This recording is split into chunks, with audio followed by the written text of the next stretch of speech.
오늘을 함께하며 여러분의 내일을 응원합니다. 성공예감 이대호입니다.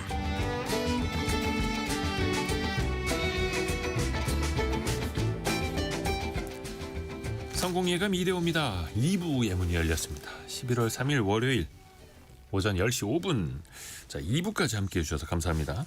오늘 경제상식 퀴즈의 정답은 GPU였습니다. GPU.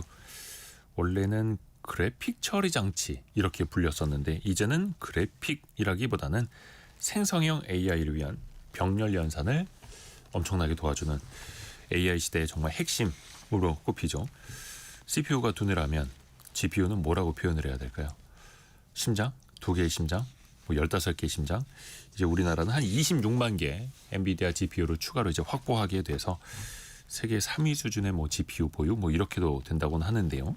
물론 시간은 걸리겠습니다만 오늘도 많은 분들이 정답 GPU를 맞춰주셨고요. 3401님 그래픽 프로세싱 유닛입니다 라고 친절하게 또 다 써주셨네요. 고맙습니다. 그리고 아까는 2113님 얼마 전에 아들 PC에 엔비디아 그래픽 카드를 선물했어요. 너무너무 행복해하네요. 사실 꼭 고사양이어야만 PC가 잘 돌아가는 건 아닙니다만 요즘 또 게임을 할 때도 필요 사양이 굉장히 높아졌죠. 게임들의 그 그래픽 성능도 많은 걸 또 요하기 때문에 양준신님 어릴 때 PC 조립할 때 엔비디아 지포스 꼭 선택했었는데 그때 주식 투자에 눈을 떴더라면 이렇게.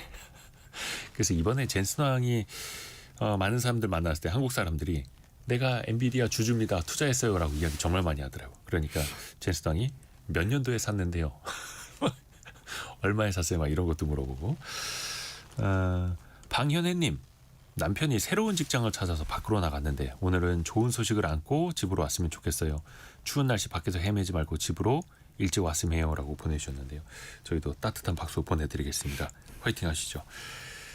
여러분의 실시간 의견 계속해서 보내주십시오. 짧은 문자 50원, 긴 문자 100원이 드는 샵 9730 또 KBS 콩이 계속해서 열려 있습니다. 오늘 증시 갈수록 사상 최고치입니다. 오름폭을 더 키웠네요. 1.87% 오른 4,184. 이러다 4,000 가는 거 아니야? 4,100 넘는 거 아니야? 4,200 가는 거 아니야? 계속해서 높아집니다. 이제 뭐 4,200까지도 얼마 안 남았습니다. 4,184. 코스닥은 0.9% 오른 908.76, 908.76을 나타내고 있고요. 원달러 환율은 1,431원, 1,431원 선입니다. 삼성전자가 1.2% 올라서 108,800원. 하이닉스가 오름폭을 6.26%까지 키웠네요. 594,000원. 60만 원을 눈앞에 두고 있습니다. 하이닉스는요. 그리고 한화 에어로스페이스가 4% 급등하면서 100만 원을 넘은 황제주에 올랐네요. 한화 에어로스페이스가요. 시가총액도 52조 원을 넘었고요. 네이버가 4.9% 올라서 28만 원대. 한화오션도 3% 추가로 올라가고 있습니다. HD 현대일렉트릭도 7.6% 올라서 HD 현대일렉트릭도 거의 100만 원을 눈앞에 두고 있는 그런 주가 흐름들 이어지고 있습니다. 어디까지 가는 걸까요? 이분과 함께 남아있는 또 증시 이슈 향방 같이 한번 논해보시죠. 신영증권 리서치센터 이끌고 있는 김학균 센터장과 함께합니다. 안녕하세요. 네, 안녕하십니까. 굉장히 빠르네요. 근데 지금 투자자 여러분들께 요즘 주가 올라서 좋으십니까 하면 뭐 대체적으로 좋죠. 또 주가 지수가 올라가는 것 자체가 내가 종목을 안 고르고 그냥 시장 대표 지수에 투자해도 되는 이건 굉장히 게으른 투자거든요. 그냥 인덱스 펀드만 그럼요. 그런 투자에서 돈을 벌 수 있으니까 기본적으로 시장 좋다고 말해야 되는데 근데 개별 주식 하나하나 사고 파는 투자자들 입장에서 생각해 보면 오늘 종합주가 지수가 2% 가까이 이 정도면 상당히 많이 오르는 거죠. 네.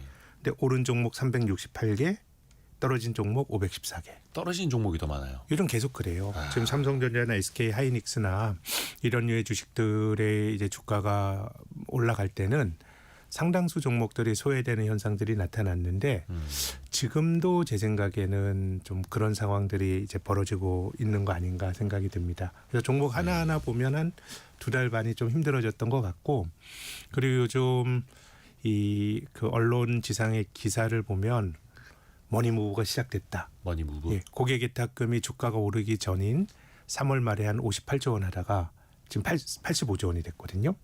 예탁금이 많이 늘었습니다. 사상 그렇죠. 최고치인데 근데 돈이 들어온 건 하나도 없습니다.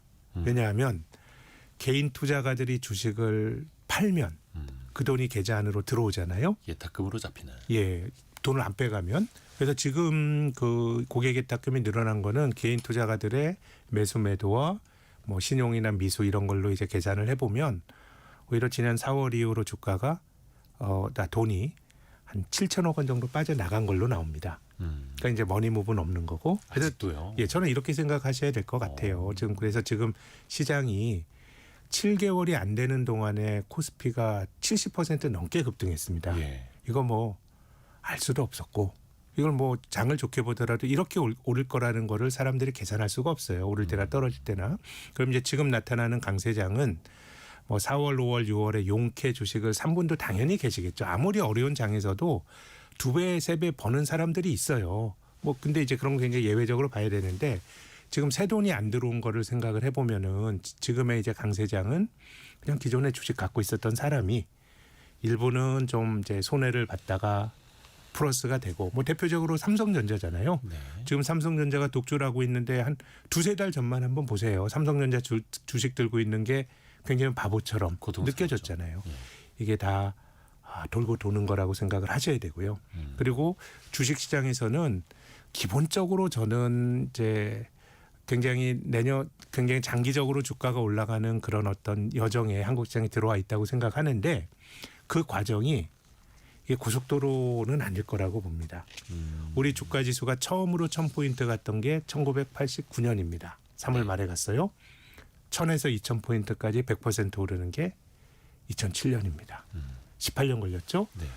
2000에서 4000 간 것도 2007년에 2000이었으니까 올해 4000 갔잖아요. 네. 지난달에 18년 걸렸습니다. 그러니까 주가 지수라는 게 저는 앞으로 만약에 4000에서 8000 가는 게 배오르는 건데 제 생각에 18년이나 걸리진 않을 것 같아요. 왜냐하면 지배구조의 개선이 이런 본질적인 변화가 있는 건데 네. 다만 주식은 한꺼번에 오를 것 같지만 이게 중간중간에 우여곡절이란 게 다 있는 것이고 지금의 시장 자체도 제 생각에는 오히려 새 돈이 안 들어왔기 때문에 주식시장에 더 기회가 있을 것 같다는 생각은 드는데 이게 뭐 이런 속도로 주가가 계속 오를 수 있다고 생각하면은 안 될 것 같고 다만 이 말씀은 꼭 드리고 싶습니다. 이번 장에서는 저는 주가의 양극화가 심해질 것 같아요. 양극화요. 왜 그러냐면 지금 글로벌하게 자산시장이 올라가는 이유도 뭐 여러 가지 뭐 굴곡은 있었지만 중앙은행들이 돈을 풀고 유동성이 많이 풀린 거거든요. 그러니까 자산시장에서 풍선 효과를 이렇게 해서 주가가 올라가는데 지난 10수년 동안에 중앙은행이 크게 보면 뭐 일시적으로 금리를 올리고 긴축을 하긴 했지만 크게 보면 완화적으로 돈을 많이 풀었어요. 네. 그러다 보니까 돈이 많이 풀리게 되면 좀 부실한 그 어떤 업체들이 구조조정되기도 되게 힘들거든요. 돈을 구하기 쉬우니까 연명이 되는 거예요. 그래서 우리 상장사들의 지금 이자 보상 비율, 영업이익으로 이자 비용을 커버 못 차는 종목들이 상장 제조업체 중에 3분의 1이 넘습니다. 이 한 해만 그런 게 아니고. 그래서 지난 10년 동안 자본주의에서 불황이 주는 미덕은 뭔가 좀 경쟁력이 떨어지는 기업들이 굉장히 그들 입장에서는 매우 안타깝지만 뭔가 좀 도태가 되고 돈이 생산적인 대로 가야 되는데 지금은 저금리가 장기화되면서 한국뿐만 아니라 글로벌 자본주의가 저는 약간 좀비 자본주의화 된 것 같아요. 그냥 뭐 기업들이 계속해서 비생산적인 기업들도 돈을 조달을 하고 하면서 망하지 않는 거거든요. 그렇기 때문에 지금은 주가 지수는 올라가지만 우리가 개별 주식 하나하나를 보면 이 기업이 5년, 10년 후에도 살아남을 수 있을까라고 하면 지뢰들이 되게 저는 글로벌하게 많다고 생각해요. 지뢰요. 네. 그렇기 때문에 기왕의 주식이라고 하면 돌고 도는 거예요. 저는 삼성전자 지금 10만 원의 삼성전자의 어떤 그 10만 원대 주가를 누리는 분들이 이게 5만 원대 저점에서 뭐 사고 이런 사람들은 얼마나 있겠어요. 몇 년 고생하다가 그래도 삼성전자가 글로벌 IT 기업 중에서는 중간중간에 배당도 좋기 때문에 그런 거 버티면서 이기는 거거든요. 그래서 투자는 이게 지금 올라가는 장마다 내가 다 맞춰갈 수는 없는데 다만 꼭 강조드리고 싶은 거는 예컨대 지금 주식이 잘 안 올라간다. 그런 주식들이 많아요. 앞서 말씀드린 것처럼. 근데 저는 지배구조 개선에 대한 기대로 주가가 올라갔던 종목들이 2차 상법 개정이 된 7월 말 이후로 조정이에요. 내리막이죠. 좀. 내리막이에요. 근데 그런 주식들은 배당주 주고 이런 종목들은 강세장에서 돌아가면서 또 그 순서가 옵니다. 네. 근데 내가 어떤 주식을 들고 있는데 야, 이 기업이 계속 적자가 나고 영업이익으로 이자로 커버 못한다 그러면 그런 종목들은 굉장히 경계를 해야 되는데 그런 종목이 그런 회사들이 한국뿐만 아니라 글로벌하게 많기 때문에 저는 투자자들에게 지금 이런 종목이 올라갈 때 이 주식을 따라가세요라는 말씀을 드리고 싶진 않아요. 기본적으로 주식이라고 하는 건 지금 소외돼 있어도 시간이 지나면 결국 그 가치로 회귀되는 게 있는 거고 저는 삼성전자 주가를 통해서 우리 투자자들이 그런 교훈을 얻으셨으면 좋겠어요. 근데 가지고 있더라도 기약이 없는 주식들은 그건 진짜 조금 신중하게 고민을 해보실 필요가 있다고 생각합니다. 그래서 그냥 주가만 볼 게 아니라 그 기업의 본질이 어떻게 달라지고 있는가. 네. 뭐 주주환원을 통해서 완전 마진이 생기는 기업들은 언젠가 또 다시 기회가 올 수 있으나 실적이 빠지고 있고 내리막길을 걷는 네. 그런 기업인지. 그러니까 제 주가가 아니라 생각엔 기업. 뭐 실적도 뭐 적자가 누적되고 이런 거는 그렇지만 자산이 많고 이런 건 괜찮은데 별로 가지고 있는 자산도 없어. 근데 영업이익으로 이자도 커버 못하고 이런 기업들은 그런 기업들은 저는 굉장히 조심해야 된다고 봅니다. 네. 요즘에 그래서 내 주식만 안 오른다 이런 이야기 하시는 분들 참 많은데 근데 앞으로도 양극화는 또 지속될 수밖에 없다. 또 이렇게 생각해 볼 수밖에 없을 테고요. 최근에 뭐 JP모건에서 코스피 6천까지도 오를 수 있다 이런 보고서를 냈더라고요. 네, 그 내년에 오를 수 있다는 건가요? 그건 잘 모르겠네. 뭐 정확한 뭐 아주 시점을 먼저, 딱 예. 찝지는 않았겠습니다만 왜 6천만 가겠습니까? 8천도 가고 만도 가겠죠. 근데 그게 언제인가. 절대로 고속도로는 아니다라는 거고 제가 1000에서 2000, 2000에서 4000까지 18년이 걸렸는데 이것이 또다시 18년이 걸릴 거다라는 주장을 하는 건 아니고 이 18년 동안 배가 나면 코스피가 연율로 한 3.9% 정도밖에 못 오르는 거거든요. 네. 그럼 그동안 배당을 준다 그러면 뭐 한 5에서 5.5% 정도가 한국 주식 투자에서 연간으로 받았던 건데 저는 지배구조 개선 이런 걸 생각하게 되면 수익률은 훨씬 더 저는 높아질 거다. 우리가 8천까지 가는 경로가 1000에서 2000, 2000에서 4000 가는 걸 훨씬 저는 당겨질 거라고 생각은 하는데 다만 그 길도 여러 가지 번뇌와 또 주식 들고 있는 사람이 이 가지는 무주식이 역시 상팔자야 이런 과정을 거치면서 가지 않을까 저는 그렇게 봅니다.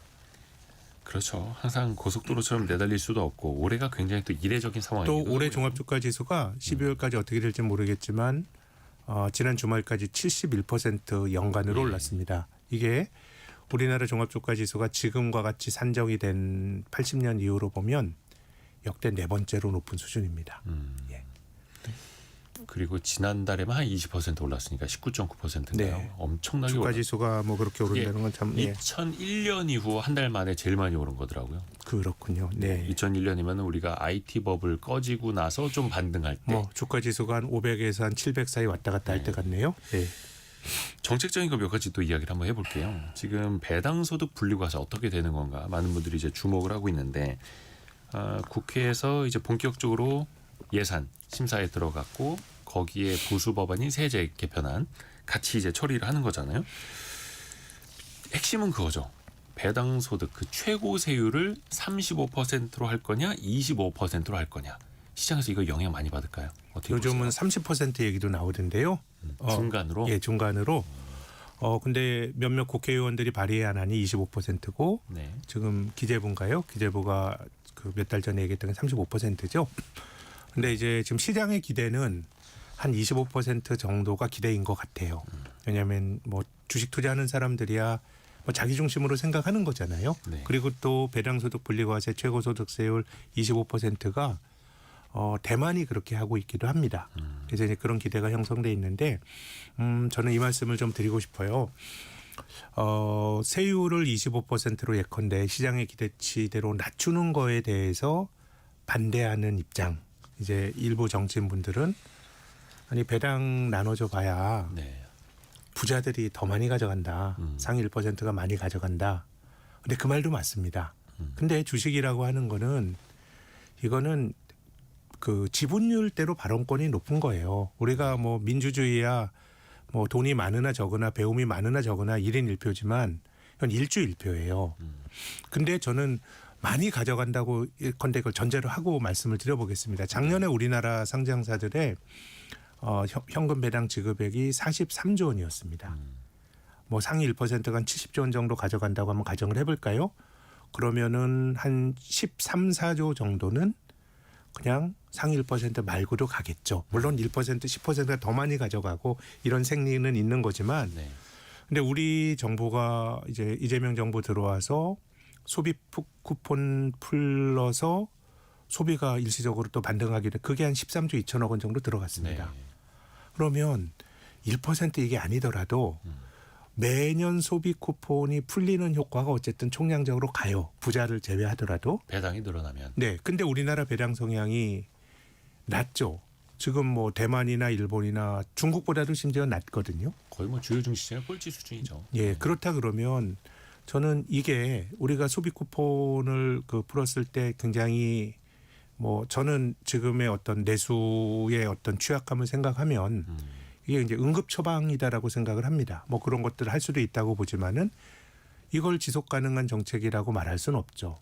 근데 결국 주주들과 기업들이 서로 상장사들이 소통을 해서 어쨌든 지금 가게는 좀 어려운 거 아닌가요? 앞으로 좀 더 어려워질 수도 있죠. 이 땅에서 경제활동하면서 특히 대미 투자가 이렇게 3,500억 불을 현금으로 우리가 잘 디펜스 방어를 했지만 매년 200억 불씩 나간다고 생각하면 한국의 투자는 되게 그 내수는 공동화될 가능성이 되게 높아요.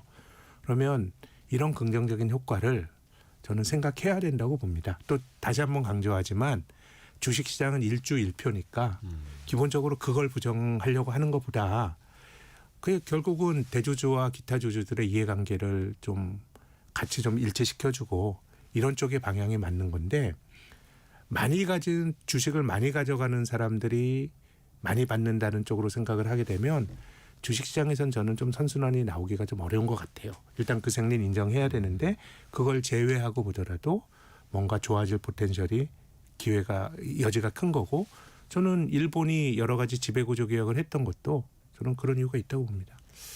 그래서 그 내수에서 더 돈이 돌게 해야 하는 거고 그게 정부가 매번 재정을 집행하는 것보다는 기업이 뭐 수출 사상 최대치로 하고 사상 최고치 실적을 올려서 배당으로 나눠주면 되는 거고 또 거기에 따른 자본 차익도 일반 투자자들도 같이 누릴 수 있는 게 또 증시가 같이 선순환할 수 있는 그런 요인이기도 하고요. 다만 이제 그런 측면도 있습니다. 이게 배당 소득 최고 세율을 35로 할 거냐 25로 할 거냐 아니면 그 중간 30으로 맞출 거냐. 근데 대주주 입장에서는 배당 안 하고 쌓아놓고 유보해놓고 있다가 자기 회사를 팔 때 막 프리미엄 받지 않습니까? 자기 주식에 대해서. 그때 양도세율이 27.5%라는 거죠. 지방세 다 합쳐봐야.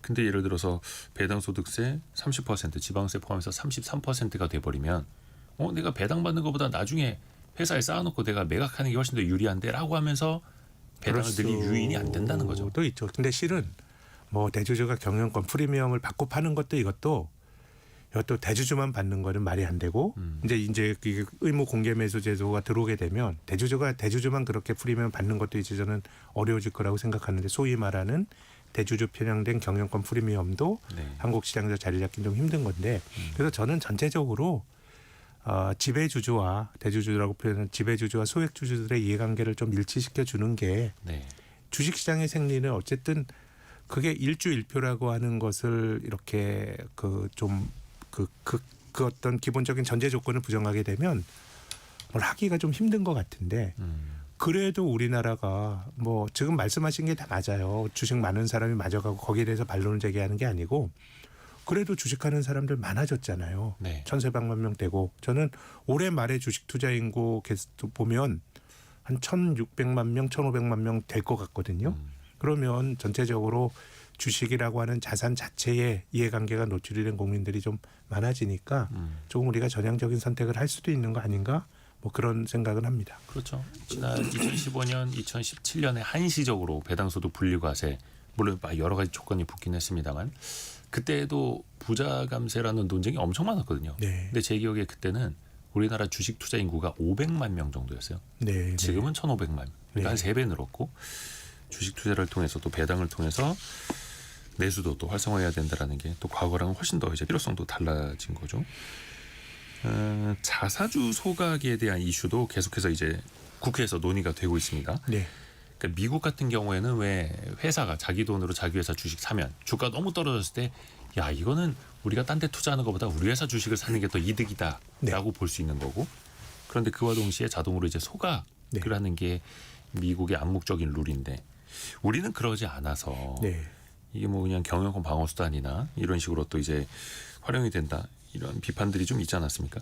자사주 소각 의무화 이것도 국회에서 논의가 되고 있는데 그 필요성은 어떻게 보세요? 3차 상품 저는 좀 과거에 한 행위에 대해서도 소각을 의무화하느냐에 대해서는 좀 논란이 많을 것 같고 이미 보유한 자사주. 예컨대 이제 애플 같은 경우는 자사주를 사자마자 다 소각하는데요. 예.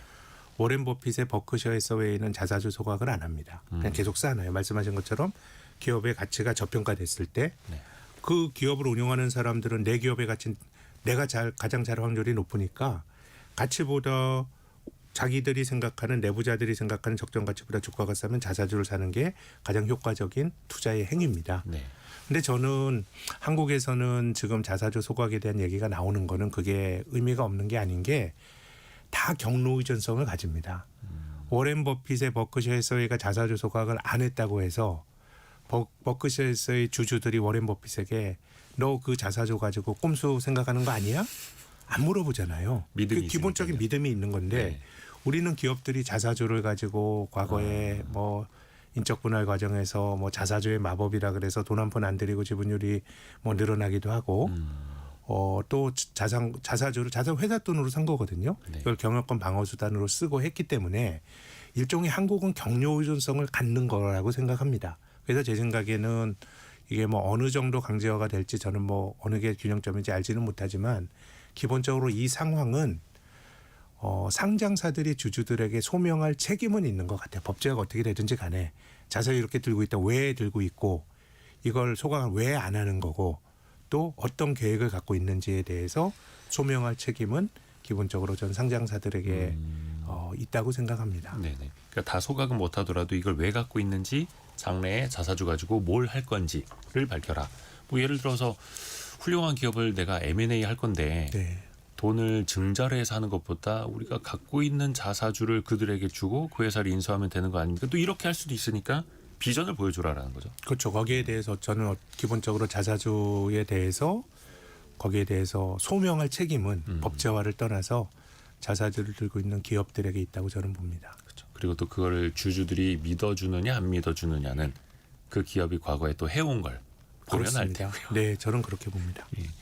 또 최근에 그 뉴스 나온 거 보니까 큰 손들이 삼성전자를 많이 사고 있다고 합니다. 그것도 대량 주문. 네, 1억 원 단위로 억 단위로 매수 주문을 하는 게 삼성전자. 물론 이제 시가총액이 가장 큰 이유도 있겠습니다만 요건 좀 어떻게 보십니까? 삼성전자로 돈이 몰리고 있다라는 거는? 뭐 삼성전자가 이번에도 역시 또 삼성전자야? 라는 학습 효과를 갖지 않을까라는 생각이 들거든요. 뭐 다 우여곡절이 있고 뭐 지금 잘 나가는 뭐 황제주들이 나오고 하지만 네. 이 한국의 그 참 격동 많은 현대사에서 결국 들고 있으면 이겼다라고 하는 게 삼성전자 주식인데 근데 다시 한번 이런 말씀을 드리고 싶은 게 우리가 과거에 2021년 여름에 삼성전자 9만 원 갔다가 5만 원대까지 떨어졌잖아요. 네. 이게 예외가 아니에요. 삼성전자 주식은 원래 그랬어요. 과거에도 그랬죠. 이게 변동성이 그렇게 큰 비즈니스를 하니까 뭐 반토막 가까이 났다가 또 회복이 되고 이런 과정들을 거쳤기 때문에 저는 이번에 나타나고 있는 것도 저는 주식을 사더라도 이런 말씀드리면 진짜 김이 빠질 수도 있겠지만 한 3, 4년을 두고 보시고 예. 이게 설사 뭐 더 올라가면 좋고 저는 그럴 거라는 믿음이 있는데 반도체 주식들이 전 올라갈 거 5만 원에서 10만 원 갈 걸 몰랐던 것처럼 이게 15만 원에서 다시 10만 원 떨어질지 뭐 모르겠지만 떨어질 것도 몰라요. 우리가 최선을 다하지만. 그래서 저는 삼성전자를 비롯한 여러 가지 종목들은 조금 투자의 기간을 내가 늘려놓고 생각을 하면 투자가 좀 실패할 리스크가 저는 적은 굉장히 좋은 행위라고 생각합니다. 어떻게 보면 삼성전자처럼 메모리 반도체 시장의 사이클을 타는 네. 경기 순환을 타는 기업은 최악일 때 다들 망한다. 저희 경쟁력 떨어졌다 할 때 네. 사야 하고 네, 다들 환호할 때 팔아야 하고 네, 좀 이제 달리 가야 하는데 이것도 이제 모르시는 분들은 이른바 엇박자라고 하죠. 예, 사이클 산업에서는 또 그게 또 우려되기도 근데 저는 그것마저도 예. 전문가라고 할지라도 잘 모를 수 있다고 생각하거든요.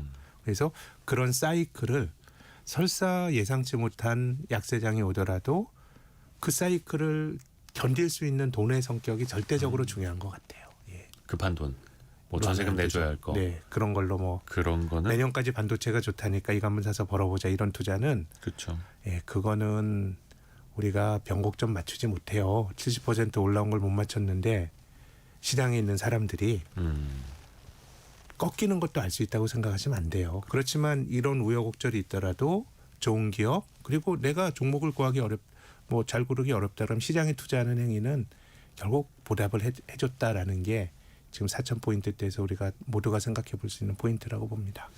그렇죠. 해서 지나고 나서 보면 3년 만에 사이클이 돌아왔네, 5년 만에 돌아왔네라고 하지만 그 한가운데 있을 때는 힘들죠. 모르죠. 힘듭니다. 예. 네, 네. 항상 또 이게 사이클이라는 건 지나고 나봐야 하는 거고요. 이번에 그 삼성 이재용 회장하고 현대차그룹 정의선 회장하고 엔비디아 젠슨 왁스 CEO 치맥 회동을 하지 않았습니까? 네. 물론 이제 그 자체로도 많이 또 화제가 되기도 했었는데 단순히 그게 뭐 쇼맨십만은 아닐 겁니다. 그러게요. 의미가 있는 회동이죠. 뭐 어떻게 저는 보셨어요? 엔비디아라는 회사가 불과 지금 3년 만에 큰 회사예요. 그 전까지 고생하다가. 그래서 저는 정말 그 대한민국이란 나라에 대한 존중의 의미가 우리나라 게임 산업 선도하잖아요. 네. 또 게임을 비즈니스화 해가지고 뭐 이런 그 게임 리그 같은 거 만든 것도 한국이고 하다 보니까 저는 그런 존중이 있었던 것 같고 또 우리가 뭐 삼성전자 최근에 좀 어려움을 겪고 지금 이제 조금 서광이 비쳐서 전 다행이라고 생각합니다만은 네. SK 하이닉스가 또 그런 HBM이라든가 이런 것에 약진이 없었으면 사실은 저는 엔비디아도 지금처럼 성장을 못했겠죠. 극단적으로 한국이 HBM을 엔비디아에게 공급을 안 한다 그러면 그건 엔비디아가 그건 돌아가지 않는 구조니까요. 그렇죠. 아무리 GPU 네. 성능이 좋아도 네. 옆에서 HBM이 그 뒷받침해주지 않으면 그 병목 현상 때문에 뭐 안 돌아가겠죠. 저는 뭐 역사적으로 한국이 해왔던 것에 대한 존중이 있고 또 지금 돌아가고 있는 한국의 기업에 대한 존중이 있었다 그래서 저는 굉장히 뿌듯한 느낌을 받았습니다. 이번 엔비디아가 자기네 그 유튜브 채널에 한강의 기적으로 불리는 그 대한민국 산업 발전의 역사를 영상으로 만들어서 이른바 헌정을 했더라고요. 보셨어요? 저는 잠깐만 봤습니다. 저희 못 네, 보신 네. 분들을 위해서 그 저희 KBS 1라디오 유튜브 채널을 통해서도 지금 영상을 띄워드리고 있는데요. 또 콩으로도 같이 확인하실 수 있고요. 약간 요런 표현을 이제 지상파에서 쓰기는 좀 뭐한데 왜 국뽕이라고도 합니다만 뭔가 막 차오른다는 거죠. 네. 애국심이. 그리고 또 그거를 정확히 젠슨 왕이 잘 알더라고요. 그럼요. 뭐 사실 뭐 그 PC방이나 이런 거 뭐 잘하는 거 아닙니까? 우리가 그렇죠. 그런 문화 PC방. 만들고 초고속 인터넷이 있으니까 그 게임이 됐던 거고 뭐 그게 사실 엔비디아 GPU를 게임과 함께 성장을 해온 거잖아요. 지금까지 98년, 살아온 거요. 99년 그때 우리나라의 게임 그 PC방 시장이 네. 엔비디아 먹여 살렸죠.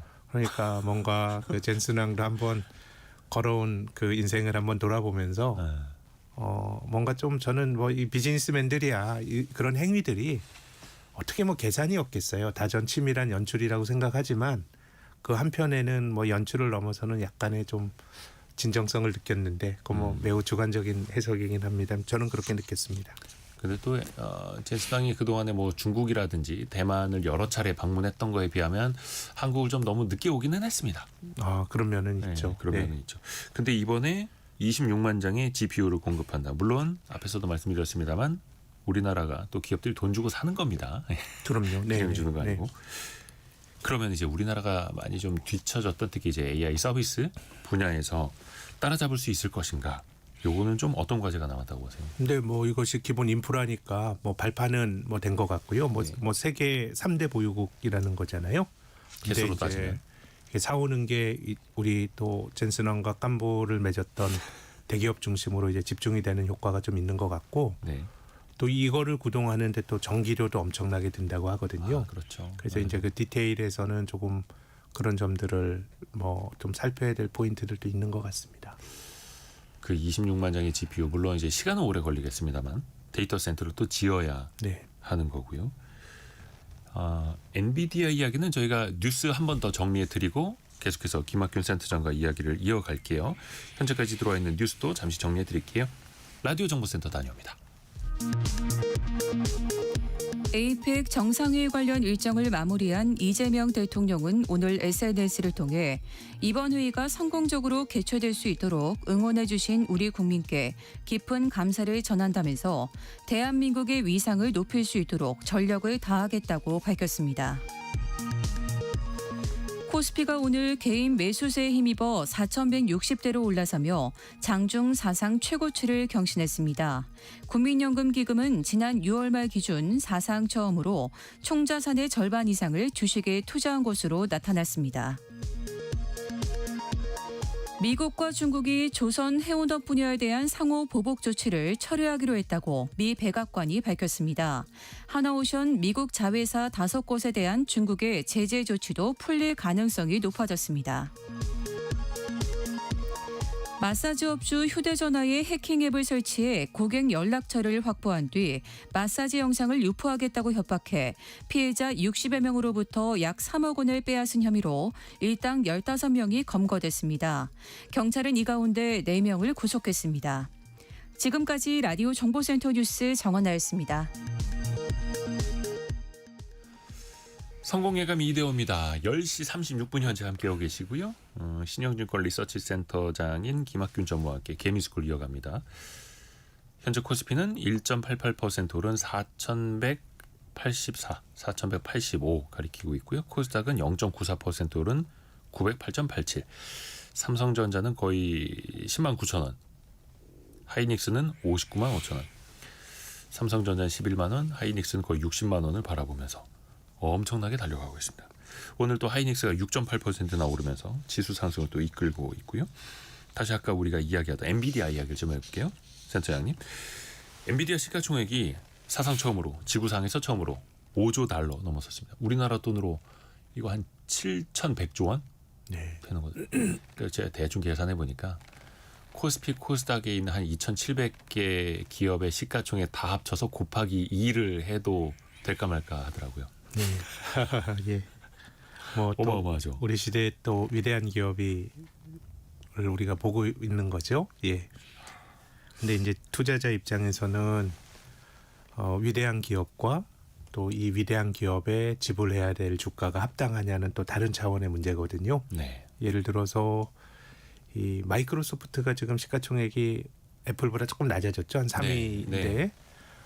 그래도 마이크로소프트가 2000년도 닷컴 버블 때도 시총 1위였고 엔비디아가 독주하기 전까지는 시총도 비슷했고 시가총액 1위 한 적도 있었어요. 최근 한 뭐 2, 3년 내에. 그럼 굉장히 이제 위대한 기업이지만 뭐 이제 투자의 어떤 쏠림이 나타나면서 닷컴 버블이 붕괴된 다음에 한 주가가 한 7, 8년 정도 뭐 재미없게 횡보하기도 했거든요. 네. 근데 이제 다 돌고 도는 거긴 한데 뭐 엔비디아도 좀 뭐 여전히 버블이냐 아니냐 이런 논란은 좀 계속 뜨거울 것 같습니다. 근데 사실 엔비디아 버블 논란은 지금 이제 뭐 한 200달러 넘어 있는 주가인데 한 60달러, 80달러, 네. 100달러 이때도 정말 뜨거웠습니다. 그럼요. 버블이가 네. 아니다. 네. 또 지나봐야 하는 거기는 한데 그래서 많은 사람들이 또 고민이 항상 지금이라도 네. 지금은 이런 또 고민들을 항상 하는 것 아닙니다. 엔비디아 주가 100달러 때도 마찬가지였고. 네. 그래서 이거를 저는 버블인지 아닌지에 대해서는 다 자기 마음속에 뭐 자기 선택의 문제 같아요. 네네. 뭐 워렌 버핏 같은 사람은 엔비디아 같은 주식 안 살 테고 그럼 뭐 워렌 버핏이 잘하는 거냐 뭐 그냥 자기 스타일을 견제하는 거고요. 그래서 저도 이게 사전적인 그 어떤 그 신호 이런 말씀 드리는 건 아니고 한 두 가지 정도를 말씀드리고 싶은데 이 엔비디아와 같은 류의 성장주들은 예컨대 이제 엔비디아의 그 예상 실적 기준 PER이 50배가 넘어갔거든요. 비싸죠. 근데 PER이 높다 그래서 일반적으로 꺾이는 것 같진 않아요. 네. 왜냐하면 엔비디아가 이제 이번 달에 또 분기 실적을 발표할 텐데 그 발표되는 분기 실적의 증가의 기울기가 속도가 굉장히 가파르게 되면 PER이 더 높아집니다. 그렇죠. 근데 이제 중요한 거는 그 시장이 기대했던 이익 증가율보다 그 증가율의 속도가 한 분기, 두 분기 못 미치게 되면 그게 꺾이는 것 같아요. 그래서 이게 PER이 50배고 60배이기 때문에 고점을 치는 게 아니고 사람들이 PER이 40배도 비싸고 50배도 비싸지만 그런 주식을 사는 거는 결국 이익의 증가 속도가 가파를 거란 기대거든요. 근데 2년 3년 후에 이익이 많이 늘어날 것 같아요. 2년 3년을 우리가 알 수가 없잖아요. 네. 그래서 지금까지 엔비디아는 분기 실적 발표할 때보다 대체로 시장의 기대치보다 굉장히 더 좋은 어닝 서프라이즈를 내면서 이익 증가의 그 기울기가 가팔랐거든요. 그래서 PER을 본 게 아니라 결국은 이익 증가의 기울기가 이제 중요할 것 같고 이게 뭐 사실 말씀드린 것처럼 사전적인 신호는 아니에요. 보고 판단 내리자는 건데 또 한 분기만 보고 뭐 그렇게 판단 내릴 수는 없으니까 뭐 한 두 분기 뭐 이렇게 간다 그러면 한번 이제 의심을 해봐야 되는 거고요. 근데 이제 제가 이렇게 말씀드리면 그럼 이제 주식도 조정을 받았겠지만 주가가 또 눈높이가 낮아지니까 또 PER도 당연히 낮아질 거예요. 네. 그런 걸 저가 매수의 기회로 활용하는 경우가 있는데 제 생각에는 이런 주식은 오히려 PER이 아니고 이익의 기울기가 중요하기 때문에 성장의 속도가 둔화되면 PER이 싸져도 계속 싸지는 그런 모습이 나타날 수 있다는 말씀 드리고 싶고 또 두 번째는 금리입니다. 네. 미래에 대한 꿈이 주가에 투영이 돼 있는 거잖아요. 뭐 내년 실적 기준으로 뭐 봐야 PER이 50배지만 3, 4년 후에 많이 벌어서 결국 이게 비싼 게 아니야라는 게 이제 성장주의 주가를 설명하는 논리인데 금리가 높아지게 되면 사실 미래에 대한 기대치를 상당히 할인해서 또 산정을 해야 되거든요. 네. 그래서 미국의 금리 같은 경우도 제 생각에는 성장주에 영향을 줄 수가 있는 요인인 것 같은데 지금 뭐 이제 엔비디아 실적이야 11월에 봐야 되고 미국 금리는 최근에 연준이 12월에 금리 인상 안 할 수 있다는 기대로 장기 금리가 조금 꿈틀하다가 주말엔 좀 안정이 됐기 때문에 이게 뭐 절대적인 답은 뭐 저는 아닙니다만은 뭐 저라면은 그런 걸 보면서 한번 판단을 내려보겠습니다. 그 말씀하신 만약에 그 성장주는 그 성장의 기울기가 꺾이는지를 네. 봐야 한다. 그리고 그게 두 분기 연속해서 부진한 실적이 나오는지를 봐야 한다. 잠깐 기억을 더듬어 보니까 한 작년에도 센터장님한테 이 말씀 들었던 기억이 있네요. 네, 그러니까 이거는 사실 그렇게 보는 게 내가 성장주를 투자한다 그러면 이게 본질적으로 지금 검증하기 힘든 꿈에 기반한 거니까 그렇죠. 나는 검증하기 힘든 꿈을 보고 투자하는 건 나는 안 하겠다는 거 워렌 버핏 같은 사람이잖아요. 뭐 그런 사람은 있는 거고 내가 기왕 이 꿈을 사는 투자의 행위에 들어왔다 그럼 투자의 정답은 없는 거고 뭐 지금은 엔비디아 주주로 있었던 게 굉장히 좋은 선택을 한 거잖아요.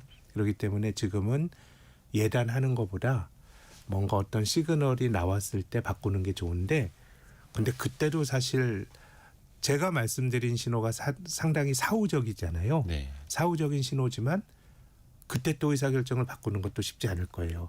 그럼 주식도 고점 대비해서 많이 밀렸을 테니까 그럼 내 본전은 내가 산 가격이 아니라 고점으로 고착이 되거든요. 손해본 것 같아서 못 파는데 근데 이런 성장주는 제가 엔비디아가 꺾인다가 아니고 그건 잘 모르겠어요. 그렇지만은 성장주 한번 꺾이게 되면 상당히 또 크게 꺾이는 게 이런 시세거든요. 그렇죠. 예, 그렇기 때문에 일단 예단하는 것보다 일단 시세 편승을 하되 사람들의 기대가 흔들 수 있는 사인이 나왔을 때 또 한번 냉정하게 잘 한번 돌아볼 필요가 있다고 봅니다. 엔비디아 주가가 올해 상반기에도 몇 차례 좀 흔들렸었을 때도 그럼요. 그래서 많은 사람들이 주목을 한 게 그 이익 성장의 기울기가 유지가 되는가? 또 젠스다운도 그때 정말 여러 번 이야기를 한 게 AI 시장의 수요는 막대하다, 어마어마하다, 꺾이지 않았다, 계속될 것이다. 네. 그러면서 또 사람들이 그 신호를 읽는 거고요. 그러니까 비즈니스 모델로 보면 뭐 엔비디아라든가 뭐 SK 하이닉스 같은 모델이 좋은 것 같아요. 이 골드러시 때 일종의 청바지 장사 같아요. 네. 이 오픈 AI나 이런 쪽은 뭐 투자해야 엔비디아 되니까. GPU를 사가지고 하는데 그걸로 또 돈을 버는 건 도전이거든요. 네. 그래서 비즈니스 모델로 보면 뭐 엔비디아나 삼성전자, SK 하이닉스와 같은 모델이 저는 더 낫다고 생각합니다. 그러니까 하이닉스도 20만 원대 중반 올라갔다 좀 조정을 받았던 이유 중에 하나가 그때 당시에 AI 서비스 기업들이 돈을 못 번다. 네. 그러면서 투자 속도를 늦출 수도 있다. 이러면서 좀 조정을 받았다가 그게 아니구나. 계속 간다. 이러면서 또 이제 거기서 또 2배 오른 거기도 하고요. 요 얘기도 좀 해봐야겠네요. 최근에 코스피 하루 평균 회전율이 0.57%라고 합니다. 이게 4개월 만에 최고치고요. 그러니까 투자자들의 거래가 활발해졌다라는 네. 뜻일 텐데 이거 좀 체감 많이 하십니까? 증권사에서. 근데 4개월 만에 최고치를 가지고 변화라고 말하면 안 되고요. 2000년대 들어서 가장 낮은 수준입니다. 아직은 낮다. 최근으로 보면 과거의 회전율이 훨씬 더 높았고요. 지금은 회전율이 낮고 그리고 또 일반적으로 개인 투자가들의 회전율이 기관 투자가보다 높은 경향이 있거든요. 어느 나라나. 근데 아까 말씀드린 것처럼 예탁금은 늘어났지만 이건 개인들이 주식을 팔아서 그냥 계좌 안에 쌓여 있는 거고 외부에서 새 돈은 들어온 건 아니거든요. 그래서 회전율이나 이런 것들은 제 생각에는 아직 절대 수준이 이제 크게 과열을 말하기는 좀 힘든 것 같고 또 경험적으로 보면 또 새 돈이 들어오면서 회전율이 또 높아질 때가 뭔가 단기적인 과열의 신호로 볼 수 있는데 아직은 크게 걱정하고 있지는 않습니다. 근데 앞에서도 말씀해 주신 새로운 돈이 들어오는 것 네. 아직까지 많지 않고 네. 그리고 또 그 거래 회전율 같은 걸 놓고 봐도 과열 신호는 아직까지는 아니다. 저는 그렇게 봅니다. 우리가 왜 순환매 이런 이야기를 좀 하지 않습니까? 네. 근데 앞에서도 이야기해 주신 게 양극화가 더 심해질 것 같다. 네. 대형주라든지 주도주로 몰리는 현상. 네. 우리 시장에요. 코스닥이라는 것도 있습니다. 네. 코스닥 있죠. 2차적 가고 있습니다. 지금 이제 코스닥은 오늘 1% 올라서 910까지 올라가기는 했습니다만 요게 그 닷컴 버블 때 거의 한 2,600 거의 한 3,000선 가까이 3,000선 가까이 갔었던 그 코스닥인데 지금 910. 기준점이 1,000인데 코스닥 시장을 만들었을 때도 아직 그 지수는 못 가고 있고 물론 이제 코스닥이라는 게 지수보다는 개별 종목 시장의 성격이 더 강하기는 합니다만 참 그것도 헷갈리시면 안 되는 게 코스닥이 못 오른 건 아닙니다. 올해 32%나 올랐습니다. 네, 맞습니다. 이 정도면 많이 오른 거긴 많이 한데 오른 코스피 상승률의 절반도 안 되다 보니까 그리고 왠지 또 소외돼 이게 보이죠. 연속성이 있어야 돼요. 이제 종합주가는 사상 최고치인데 지금 900이잖아요. 네. 이게 사상 최고치랑 거리가 멀어요. 물론 이제 코스닥에서 성장한 기업들이 다 코스피 시장으로 가고 했기 때문에 지수 자체의 연속성도 상당히 떨어지는데 한번 고민해봐야 된다고 봅니다. 왜 그런가? 네. 예를 들어서 미국에서 그 소위 차고에서 그 성장한 마이크로소프트나 이런 회사들이 나스닥에 상장돼 있다가 뉴욕 증권거래소로 옮겨가고 그러지 않거든요. 근데 우리가 코스닥에 있다가 코스피로 간다 그래서 기업들이 누리는 실질적인 효과가 별로 없어요. 무슨 네. 인덱스 펀드 이런 얘기 있지만 사실 별로 없어요. 평판이 안 좋기 때문이라고 보는데 그래서 참 어려운 게 제가 가지고 있는 하나의 생각은 종목이 좀 너무 많은 것 같아요.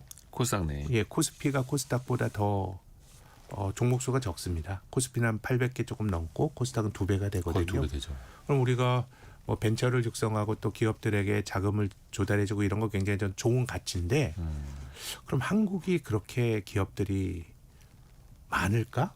왜냐하면 지금 일본은 자스닥이 없어졌습니다. 근데 자스닥이 있을 때 종목이 한 800개였어요. 예. 또 글로벌 벤처 시장 영국의 AIM이나 대만의 그레타이 같은 게 코스닥의 절반도 안 되거든요. 예. 그렇게 본다 그러면 저는 너무 좀 많은 거 아닌가. 근데 한편으로는 그 코스닥에 있는 벤처 기업들에게 뭔가 자금 공급원 역할을 했다는 점에서 그 대의는 저는 역할을 하고 있다고 보는데 근데 대체로 그 코스닥 기업들 IPO 할 때 그 돈을 누가 대주나요? 개인 투자가들이 공모주 청약 등 하잖아요. 거의 그렇죠. 그래서 기업을 하시는 분들은 어쨌든 사업 자금을 마련했지만 거기 돈을 몰아준 투자자들은 돈을 못 벌었고 또 그 과정에서 전문적 투자자라고 할 수 있는 벤처 투자자들은 나름 자기 돈을 어떻게 보면 소위 말 엑시트하는 환수하는 기회로 활용이 됐거든요. 그래서 저는 벤처로 자금을 보내고 이런 데이터 찬성하지만 이게 주식을 사는 투자자들과 그 이해관계 비대칭성이 코스닥이 너무 큰 거 아닌가. 그리고 그건 좀 종목 수가 너무 많기 때문이 아닌가. 좀 그런 생각이 드네요. 그러니까 저는 그렇게 비유하거든요. 그러니까 벤처 기업 시절에 스타트업 시절에 냇물일 때, 강물일 때 투자한 사람들은 이 기업이 바다로 나가면 그 자금도 회수를 하고 훨씬 더 좋겠으나 바다에서 투자를 하는 개인 투자들 항상 물리고 있고 네. 바닷물이 좀 썩어가는 그런 상황 아닙니까? 그래서 코스닥 시장도 좀 정화를 해야 되는데 일단 계속해서 특례 상장 이런 건 더 많아지고 있고 그러면 이제 주식의 공급이 훨씬 더 많아진다는 뜻이니까 그래서 개인적으로는 이제 코스닥 시장도 좀 나눠야 된다 이렇게 보고 있거든요. 자금 순환을 위한 시장이 필요하다면 그래도 코스닥 내에서 우량한 기업들은 좀 따로 분리를 하자. 그러니까 지수로 만드는 것보다는 이런 생각도 저 개인적으로는 좀 합니다.